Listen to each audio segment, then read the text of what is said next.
من الجمل الغريبة جدا اللي احنا بنسمعها هي جملة اللي بيحبني يحبني زي ما انا. غالبا الشخص اللي بيقول الجملة دي بيبقى عايز يتنصل من مسؤوليته تجاه سلوكياته ومن العبء اللي هو ممكن يقع عليه لو حاول يعدل سلوكه. ومفيش انسان سوي بيقول الجملة دي خالص، لان الانسان السوي بيحاول يكون افضل نسخة من نفسه.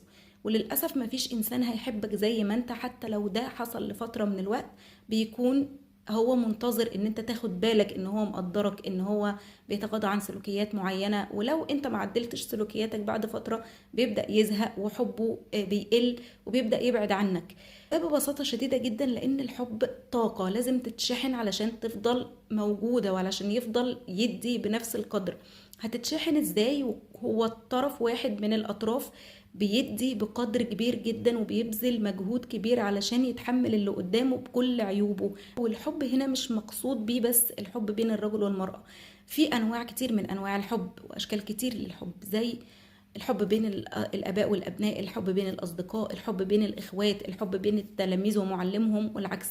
كتير جدا بنلاقي ان رغم ان حب الاباء والابناء لبعضهم ده بيكون حب فطري، لكن هو مش حب غير مشروط، ليه شروط كتير جدا. بنلاقي من الآباء أو المربيين لما بتكون طريقة تربيتهم مش صحيحة أولادهم بيحاولوا يتجنبوهم، رغم إن هم بيحبوهم لكن بيحاولوا يتجنبوهم. ليه؟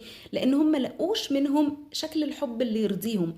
فبالتالي بندخل في الدايرة المفرغة بتاعت انتوا مش فاهميني وانتي مش مقدرة اللي احنا بنعمله علشانك، وبندخل في الدايرة المفرغة دي. ومش هيخلص الفراغ ده غير لما كلنا نعرف اللغات اللي بيفضلها كل مننا. فمهم ان احنا نعدل سلوكياتنا، ومهم ان احنا نتعلم لغة الحب تجاه الاخر عشان نقدر نعيش مع بعض في سلام وامان. وخليكم دايما مفتكرين ان الحب هو اعظم حاجة ممكن تقدمها للي حواليك، سواء ابنائك سواء اخواتك سواء اصدقائك، لان هو اللي بيبقى وهو الرصيد اللي بتسحب منه لما بتحصل ازمات وبتحصل اي مشكلات ما بينك وما بين الاشخاص اللي انت بتحبهم والاشخاص اللي هم في محيطك.